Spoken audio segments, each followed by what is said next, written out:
Bonjour à tous, je suis ravi de vous retrouver pour une nouvelle vidéo.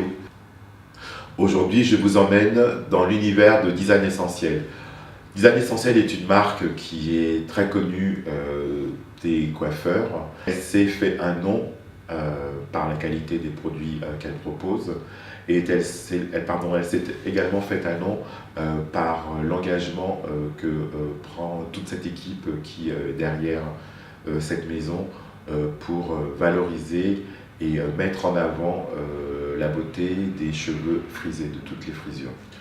C'est une équipe qui est extrêmement dynamique, qui est présente partout, en Europe, en Afrique et aux États-Unis. Énormément de leurs personnes et sont très présents auprès des coiffeurs. J'ai eu la chance de pouvoir les rencontrer lors d'un événement qu'ils sponsorisaient, un défilé qui a eu lieu à l'UNESCO.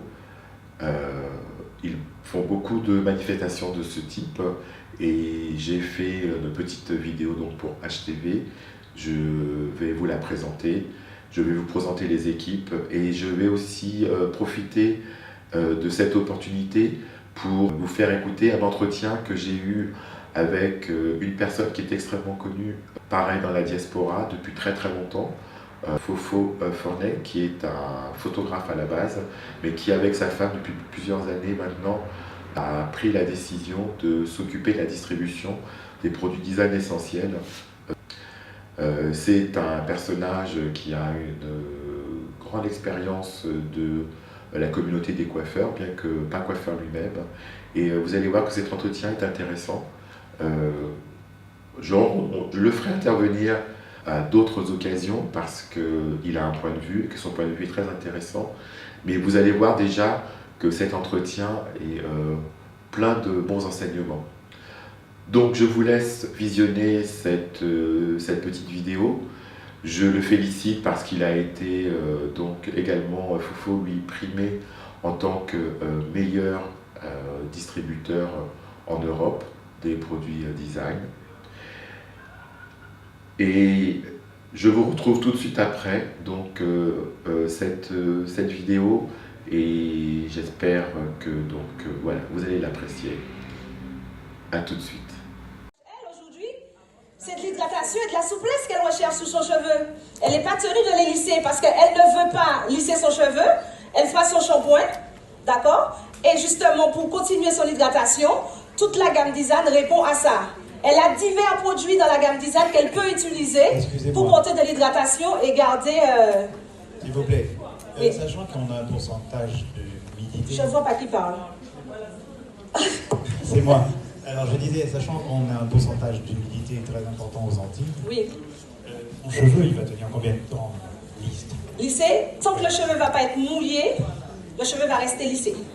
Donc l'humidité ne joue pas. L'humidité ne va pas faire gonfler le cheveu. C'est dû à quoi? C'est-à-dire que c'est dû à la mousse, la kératine qu'on va apporter aux cheveux, riche en acides aminés. Juste la mousse. D'accord. C'est pour cela, justement, la technique est très intéressante.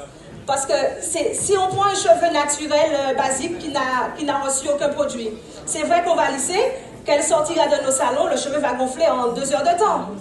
Tandis que la mousse qu'on va rapporter, riche en acides aminés, sans parabènes et sans formol, va permettre aux cheveux de rester lisses. Et la technique va durer 12 semaines. Je ne dis pas que lorsqu'on va lisser le cheveu va rester lissé 12 semaines. Ça veut dire que lorsqu'elle va laver, toutes les fois qu'elle va laver, elle pourra lisser son cheveu, si elle veut ou pas. Et elle va refaire sa technique.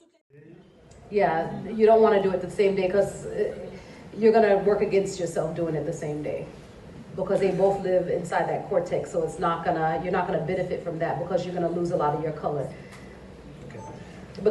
Because the STS is designed to close the cuticle completely tight, so anything else getting in there is not gonna take. Or if you do it first, it's gonna remove so much of that color. Ok, donc le problème c'est surtout le... Not finished hair, so this lets your curly fro enjoy her fro. Donc là on a un résultat où elle va avoir un bel afro mais avec en plus de la définition. Donc ce résultat il a été obtenu en combinant donc la Twist and Set, la lotion Twist and Set et la Curl Enhancing Mousse.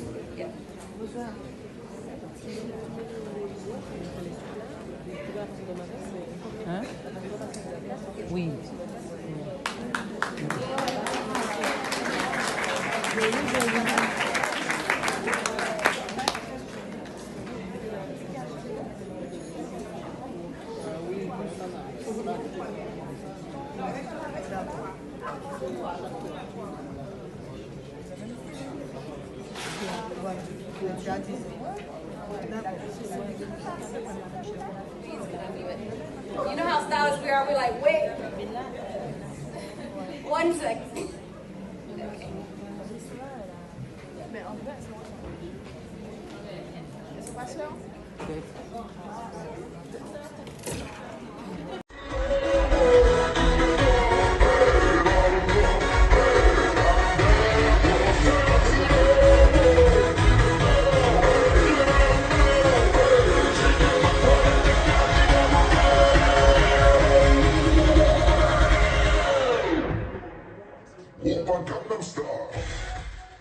Voilà, Fofo Fournier, que vous connaissez peut-être, hein, qui est le distributeur ici des produits Design Essentiel, vient d'être récompensé par la marque comme étant le deuxième meilleur performant sur la zone Afrique-Antilles. Afrique, Europe, Caraïbes. Donc voilà, peux-tu nous en dire un petit peu plus, s'il te plaît? C'était En extrêmement fait, élogieux et que la Martinique, le distributeur de la Martinique connaît mieux avec toute la Martinique design avant nous. Lui, ils ont fait déjà, quand ils ont déjà 10 à 15 ans de design, design n'était pas connu. ah, donc d'accord, la marque a été implantée d'abord sur la zone Caraïbe et en Martinique, Voilà, avant d'être ils ont- distribuée ici en métropole. Absolument. Et donc, ils ont participé à l'évolution de design dans un sens, c'est-à-dire qu'il a apporté des choses avec le papa, qui est aujourd'hui plus ou moins en retraite par rapport au fils qui continue à être le PDG de la marque. D'accord. Et donc, au niveau des ventes, il faut reconnaître quand même que la Martinique, dès le départ, a une politique qui est dirigée vers les salons. C'est les salons qui font tourner l'affaire. En fait. Ah, Ils font vendre des ça c'est produits. quelque chose qui est très intéressant parce que ici on a beaucoup de mal dans les salons justement et aujourd'hui. Et l'Europe, c'est le contraire, c'est-à-dire que les salons travaillent les produits, mais les salons pêchent par la technique de vente, c'est-à-dire qu'ils savent utiliser les produits, ils savent travailler avec les produits, mais ils oublient souvent d'anticiper la vente et les gens vont acheter dans les boutiques. Et il y a une autre politique, c'est que les salons vont par le système de loyer cher, des chats, tout ça, vendre les produits chers pour pouvoir payer les charges, etc.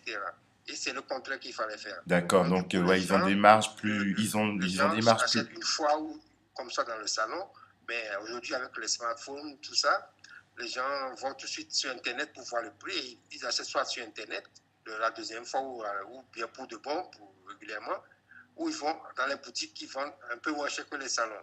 Donc j'ai beau dire au salon que ce n'est pas le fait de vendre cher qui est important, mais il faut voir ce qui se passe, comment les produits se vendent autour de vous et essayer d'aligner les prix. Tout à fait, ouais. Les prix par deux, ça fait que même si la TVA de 20%, à la fin de l'année, vous récupérez votre TVA. Donc, c'est aussi bien que de faire 2 fois 3 fois 3,50 qu'on fait d'autres salons que je connais. Des marges trop importantes.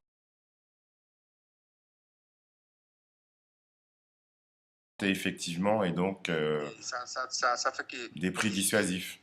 Les produits restent là à les regarder, donc il n'y a pas de donc il y a ce problème et puis donc on essaie d'avancer, de faire la promotion, de les expliquer qu'il faut aussi qu'eux-mêmes ils soient connectés. Bon, il y a des salons, ils disent oui, je suis fatigué, je peux pas aller sur Internet quand je rentre, machin, je n'ai même pas le temps de faire à manger. Bon, c'est difficile au jour d'aujourd'hui de tenir ce langage. Parce que bon, l'Internet, tout le monde y passe. Même les grandes surfaces, ils y passent. Même, ça t'oblige à... Oui, c'est clair qu'aujourd'hui, on doit être présent sur Internet. Si on n'est pas présent sur Internet, on n'existe pas, effectivement. Donc, il y a ça. Donc, ils se contentent de la clientèle qu'ils ont. Mais il n'y a pas de renouvellement systématique. Et puis, il y a aussi l'autre problème qui fait que nous, en tant que distributeurs, on vend aussi bien sûr Internet à travers nos acheteurs que dans les salons. Mais l'Internet a créé aussi un phénomène où il y a une partie de la population qu'on appelle généralement les nappies. Ils considèrent que les salons ne savent pas coiffer les cheveux naturels. Et les savons ne font rien pour montrer que moi, je peux coiffer les cheveux naturels. Parce qu'on a déjà fait une conférence où il y avait presque 300 personnes dans la salle. Et c'était avec Deshonika. Elle a dit, bon, et parmi vous qui étiez dans un salon il y a une semaine, pas de personne, 2 semaines, 3 semaines, 1 mois. Donc finalement, personne, tous ces nappes ne vont pas dans les salons. Ils se contentent d'apprendre sur Internet, de se coiffer entre elles. Mais vraiment, leur école, c'est Internet, à travers les blogueuses qui leur montrent. Mais ça c'est un vrai problème. Et je ne sais pas si tu avais vu la vidéo que j'avais faite sur la NHA. Et j'avais fait un micro-trottoir où j'avais interviewé pas mal de visiteuses et qui exprimaient effectivement les problèmes qu'elles rencontraient avec les salons. Et comme j'ai donné la parole déjà dans un premier temps à la cliente lambda, dès que je vais le pouvoir, je vais réorganiser. C'est un peu compliqué parce que c'est difficile de réussir à réunir tous les professionnels ensemble, comme tu le dis très justement. Mais je voudrais faire une espèce de table ronde, justement, où on puisse écouter justement toutes ces doléances qu'ont toutes ces clientes qui ne sont pas satisfaites par nous, les coiffeurs, et de voir quelles sont les choses, quel est le ressenti des coiffeurs et quelle stratégie par rapport à ça il faut qu'on mette en place. Parce qu'effectivement, il y a un travail à la fois de la part des distributeurs, et les distributeurs ont fait un gros travail en termes de produits notamment. Aujourd'hui, toutes les marques font des propositions et proposent des gammes de produits pour pouvoir coiffer tous les types de cheveux. Ils ont fait très gros efforts. Et effectivement, pour l'instant, ceux qu'on n'entend pas beaucoup, c'est les coiffeurs. C'est d'ailleurs pour ça que j'ai créé cette chaîne. Hein. C'est justement pour pouvoir mettre les gens, mettre tout le monde en rapport et faire parler les gens. Parce que justement, on n'avait pas de plateforme où on pouvait parler. Donc de toute manière, et pour ça, je te le dis à l'antenne, hein, je te convierai, tu feras partie du panel, voilà, des gens professionnels où on va avoir une réflexion par rapport à ça et essayer de comprendre pourquoi on a tant de difficultés. Ce qui est intéressant, par contre, tu vois, de ce que tu m'apprends et que je ne savais pas, et encore une fois, toujours pareil, hein, le manque de communication qu'on a entre nous, c'est la difficulté, la différence qu'il y a entre la Caraïbe et ici, et où la distribution des produits se fait plus dans les salons que dans les revendeurs divers et variés. Et ça, c'est un très gros point fort, je trouve, pour eux, parce que c'est un bon moyen de fidélisation de la clientèle. Donc ça, qu'ils réussissent à faire ça, c'est vraiment génial. Ah ouais, c'est clair que une coiffeuse dans les Caraïbes, notamment en Guadeloupe et la Martinique, vit entre parenthèses mieux qu'une coiffeuse là-bas ici. Ici, bon, ils s'en sortent pas vraiment. Pourtant, c'est les mêmes charges partout. Bon, et puis j'ai posé au mondial, j'ai posé la question à une ancienne présidente du syndicat des coiffeurs de la Martinique. Comment se passe au niveau des écoles, que ici, bon, voilà, tout le monde dit que oui, on n'apprend pas la coiffure noire, mais là-bas, comme c'est une population à majorité noire, qu'est-ce qui se passe? Je dis non, ils ont adapté le programme à leur population et qu'on apprend justement les coiffeuses à la Martinique pour passer le CAP, le brevet professionnel, apprendre la coiffure noire, comparativement à ce qui se passe ici où c'est presque inexistant. Bon, il y a quelques écoles qui commencent à émerger, mais c'est juste pas encore assez, tu vois, développé, oui, bien sûr. Oui, complètement, bien sûr. Tout à fait. Donc, et puis bon, en fait, le problème, c'est les coiffeuses. Parce que je me rappelle, il y a eu pas mal de combats au niveau des coiffeuses, au niveau des brevets ou des trucs comme ça. Et au niveau des associations, il y avait une association qu'on appelait à l'époque, pas en Dicenne, mais à Mécom. Oui, l'association de Madame Mallet. Oui, voilà, la présidente était Madame Mallet. Oui, tout à fait. Et, bon, c'est quelqu'un que j'ai l'intention de toute façon, c'est quelqu'un que j'ai l'intention de... avait pris sa retraite et donc était cette association d'une façon très active. Complètement. Mais elle fait partie des... Avec la chambre des métiers, un diplôme sur la coiffure noire. Je me rappelle, je sais qu'il y a certaines coiffeuses que je connais qui ont eu leur BP de ce diplôme-là. Mais qu'est-ce qui s'est passé là, les années qui ont suivi? Il n'y avait pas d'élèves. Alors qu'en fait, il y avait un besoin parce qu'il y a la plupart de ces coiffeuses à l'époque, ils ont appris sur le tas, ils étaient des bons coiffeuses et coiffeurs, mais il n'y avait pas de diplôme. Mais, donc, ils ont préféré faire la coiffure consommation à l'infini, au lieu d'aller à cette école pour avoir les diplômes. Aujourd'hui, il y a la validation des acquis dans certaines petites écoles qu'on connaît, mais il y avait une occasion qu'on a laissé passer aussi. Là, tout à fait. C'était l'époque de M. Aguet, qui était président de la Chambre des métiers. Je sais pas si oui, je me souviens, bien sûr. Son fils qui oui, était bien sûr. Oui, tout à fait. Donc, c'est vraiment, il y avait une communication au niveau de l'instance et puis des coiffeuses. Et voilà, c'est des combats qui sont passés. Et puis après, tu as connu le Black Trophy. Là aussi, bien sûr. Ça a bougé un moment. Et puis après, complètement. Bon, je ne vais pas rentrer dans les détails. Ça a disparu. C'est long à expliquer, mais ça a disparu. Voilà. Non, mais en tous les cas, excuse-moi.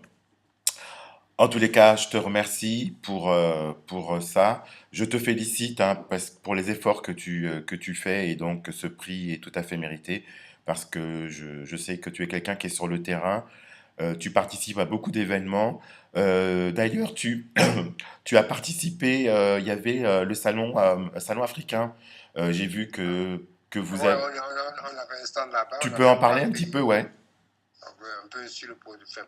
On n'a pas fait le podium, mais on avait... Vous avez pris un stand, ouais. Une coiffeuse Royal Coiffure, le salon Royal Coiffure. Et aujourd'hui même, on était à l'UNESCO parce que, en fait, c'est le Nigeria Fashion Show. Donc, on avait un stand à l'UNESCO qu'on a animé. Et demain, c'est le grand défilé. Donc, il y a une coiffeuse de Paris qui va participer, c'est Ileva Bell. Et il y a trois coiffeurs, un homme et une femme qui sont venus de Londres aussi, qui vont coiffer les 8 modèles. Mais il y a d'autres modèles, mais nous, on a la charge de 8 modèles en fait. D'accord. Donc demain, à partir de midi, ça va...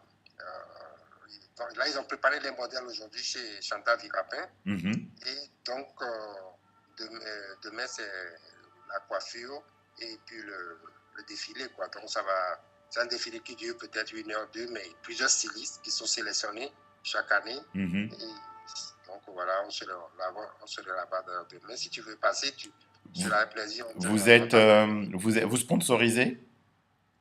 Oui, on sponsorise en effet. D'accord. Donc, je te remercie pour tout ce que tu viens de me donner comme information. Merci pour ton temps. Bonne soirée. Bonne soirée. Merci.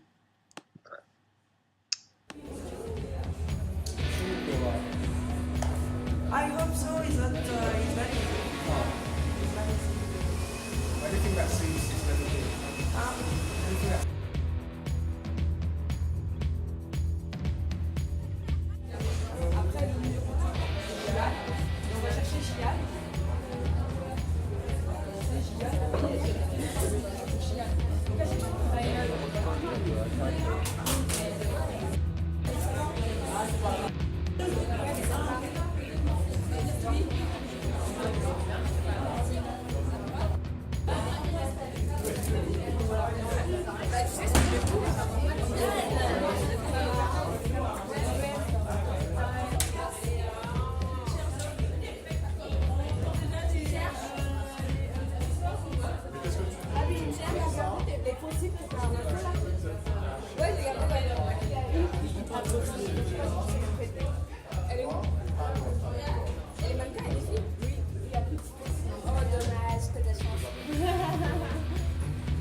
Bonsoir à tous et bienvenue à l'Africa Fashion Reception organisée par Legendary Gold en collaboration avec l'UNESCO et l'Union africaine. Pour cette 4e édition, l'Afrique Fashion Reception va vous présenter les plus créatifs designers de l'Afrique. Hello and welcome to the African Fashion Reception, organized by Legendary Gold in collaboration with UNESCO and African Union. For this 4th edition, the African Fashion Reception represents Africa's best and most creative designers. Design Essential, Dorothy Rofa, Ethiopian Airlines, Good Vibes, Africa numéro 1, Ubiz News et Trust TV. Merci à tous les partenaires.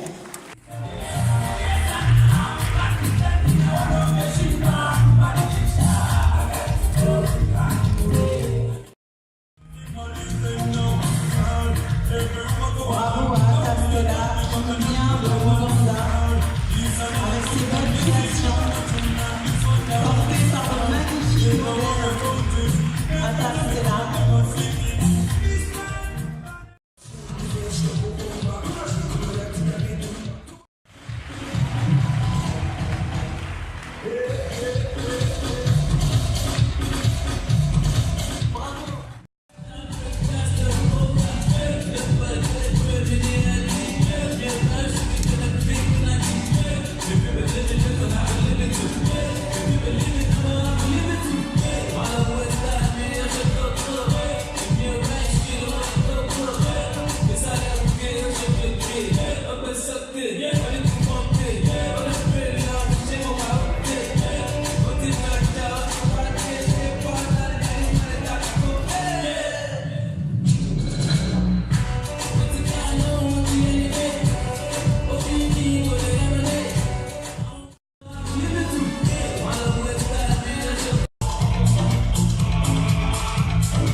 Je suis à nouveau sur le stand de Design Essentiel et je vais vous présenter quelqu'un que vous connaissez certainement pour les coiffeurs qui sont des seniors, parce que ce personnage est une personne qui est extrêmement connue dans le milieu en France et dans toute l'Europe. Et je suis ravi de la voir aujourd'hui et on va échanger quelques mots sur la marque et le travail sensationnel qu'elle fait pour promouvoir la coiffure en général et Design Essentiel en particulier. So Sharon Thompson, I am so happy, so glad to see you. Every time I see you, I mean, it's a real joy. We've been knowing each other for a very, very long time. You saw me while I was a little hairdresser and you saw me growing. And I've been following you through your career as well. And today you are here for this special event. And this is one of the many, because if there's something that Design Essential needs to be recognized, it's for the involvement that Design Essential has in the industry. I think you are one of the leaders regarding promotion and promoting Afro-Caribbean hair. And I'm very happy to have you tonight and speak about this, because I think it's a very important a mission that you have dedicated yourself and your team, because right now it's a global problem. The economic is going down. Everybody's suffering, and the salons, every salon, I don't know a salon who are not being impacted by the down of the economy, and it's very important to have people like you. And I know you, many people knows you.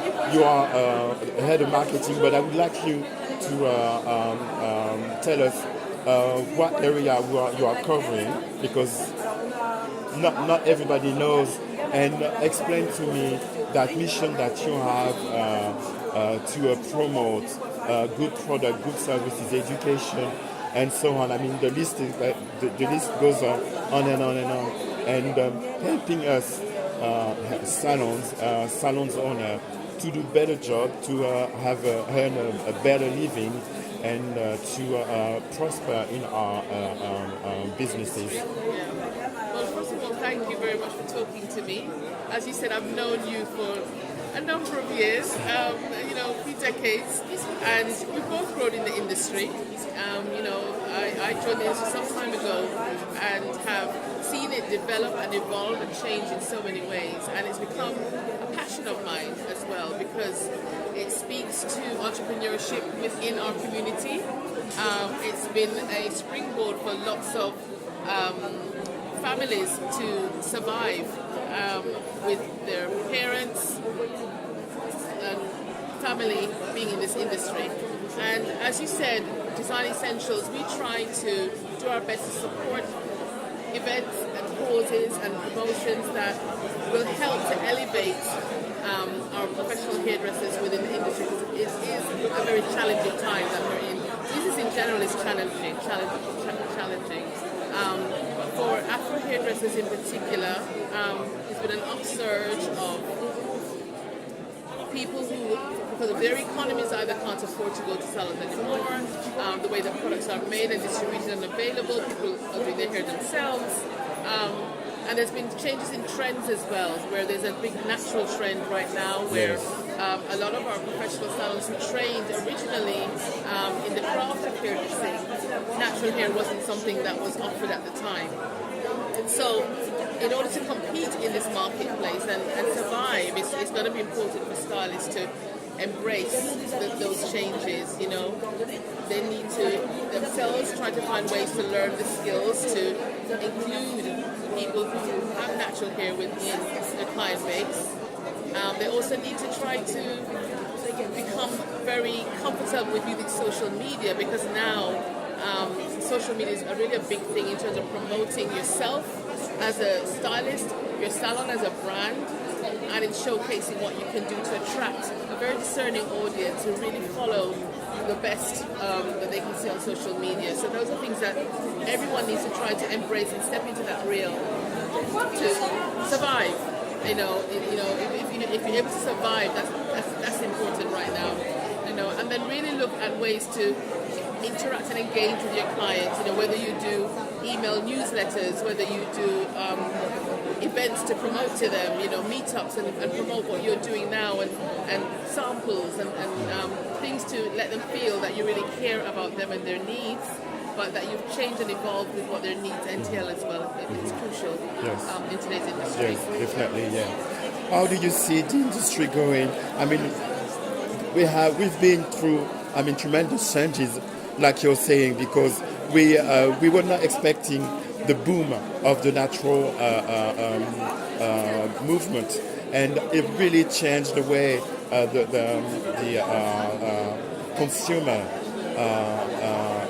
consumer expectation and the consumer needs and they're looking for. And another, like you're saying, another thing as well was been really changing the game. It's internet today. Internet, it's a reference, and people go and they Google and they search, and when they come to the salon, they already have a profile. They know what and like you're saying, it's being on the internet, being in a social media is crucial for the company who wants to stay ahead of the game. But and it's something that people start to acknowledge. As a company, what are you going to do? And you are one of the company, one of the few ones actually who's very into visible on the social media and on internet, and you really jumped in it and offers a lot of videos for a lot of things. I mean, and it's a real tool for either way customers and salons. How do you see? What do you see? What's next? What do you think is gonna? Well, it's really a continuation. You know, it's being consistent is important. So just having activity on social media today, and then for 2 weeks, 3 weeks, we don't hear from you. You're not really reaching your customers because they will go elsewhere and begin to engage with those sites that have regular information, knowledge, styling tips, things that inspire the style that you wear, that show that they're supporting causes as well. You know, so it's about being consistent. That's something that we will continue to do with everything that I just said beforehand. Be consistent with sharing information, with giving knowledge, tips, sharing about the events that we're doing and why we're doing them, you know, and just engaging, interacting. When people reach out to us on social media, we make sure that we respond to them as well. Yes. But it's about being consistent, and that we will continue to do. Yes, definitely. And this is the last question, because I know you had a long day. I know you had an extremely very busy schedule, and that's why I'm so thankful. And I won't be too long. I won't keep you because other people are waiting for you. But my last question is: we are seeing a beginning of something a bit new. We had people who've been natural for a few years now. They regain healthy hair, but they can't manage those hair, and they are seeking for solutions to manage those textures. I know you are ready because in your portfolio you had services as relaxers and products and services to manage excessively curly hair for people who don't want to get involved into the chemical. But do you see that demand growing? Yes, definitely. I mean, in fact, just last week rather, we were having a discussion and discussing this very thing, that the trends are changing again, where people have worn their hair natural for the last 2 to 3 years, and natural hair in its natural state is beautiful hair, you know, but it takes time to it's manage. time consuming, yes. And so people are finding that they want their hair natural, they want to stay away from the chemicals, their whole lifestyle is natural, what they eat, you know, what they put on their skin, what they put on their hair. But they want something that will help them to manage that hair. And so, you know, the silk press and blow dry systems are what are all the rage right now. And we have within our range there a new agave and lavender blow dry silk press collection, which offers that solution. You know, where you can use it with the 4 products in the system. They work collaboratively to protect the hair and moisturize it, seal that straightness in. But when you shampoo your hair, it goes back curly again. And it's up to you if you want to. But what you will have done is left your hair in good condition. And when you rinse it out, it's even in better condition than it was before you used the product. So So I mean, women with excessively curly hair today have so much choice. And I think that it's never been like this. Going back in the days, we were struggling to offer options. Today we have so many options. So I think, well, it's a very exciting era we are living in. And once again, thank you very much for your time. Thank you. We will see you again. Definitely. And thank you for the time that you gave to HTV. And I hope, you know, a really good hand of evening. Thank you. All the good, all the best for your new projects. Thank you so much. Thank you. Bye bye. Thank you. Bye bye. Voilà, un grand merci à l'équipe de design pour m'avoir donné l'opportunité donc de pouvoir les rencontrer et de pouvoir filmer cet événement et parler aussi voilà, de leur monde, de leur univers et de ce qu'ils font. J'espère que ça vous a plu. Donc, vous connaissez déjà le principe. Si vous aimez, parlez-en autour de vous. Partagez auprès de vos collaborateurs, de vos collègues et des personnes professionnelles dans la coiffure qui peuvent être susceptibles donc d'être intéressées par cette chaîne HTV. Et moi de mon côté, écoutez, je continue mon petit bonhomme de chemin. J'ai encore pas mal de choses dans la besace, donc je souhaite vous retrouver très rapidement pour vous présenter d'autres personnages qui s'impliquent de manière active, vous le verrez, dans notre univers de la coiffure. Des personnalités à découvrir que vous verrez sont également des gens plein de ressources et très intéressants. C'est une des missions de cette chaîne, hein, c'est donc de nous permettre de nous rencontrer et de nous connaître et de nous inspirer, de nous nourrir. Donc voilà, pour aujourd'hui, je m'en tiens là. J'espère vous retrouver très bientôt et je vous souhaite une excellente journée. Au revoir.